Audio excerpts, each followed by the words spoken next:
Let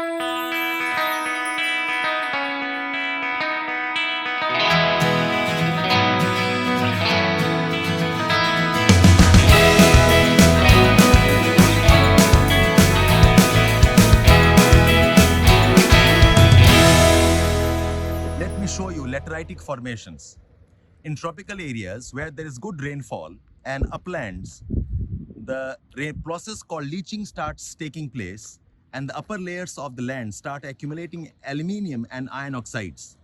The land is typically reddish in color. The soil also becomes a red type of soil called as lateritic soils.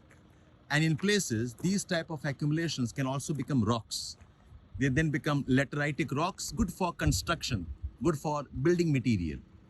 Whenever there are lateritic formations, the surface on the top of a highland can start developing flat surface like formation called as lateritic caps. You can see this almost flat surface, lateritic caps, and lateritic caps will not allow for very tall trees or dense vegetation to develop. Generally, there will be shrubs, shorter trees, plants suitable to survive on hard rocks, but will not have lush, green, dense forests like the equatorial types.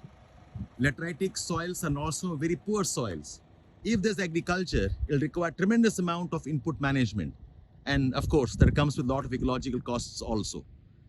Lateritic formations are typical of the Western Ghats, particularly south of Goa. Also very common in uplands of Eastern Ghats, Chotanagpur Plateau. In Chotanagpur Plateau, these type of lateritic caps and flat surfaces are called as patlands, P-A-T, patlands. And this is common in tropical areas like the peninsular plateau of India.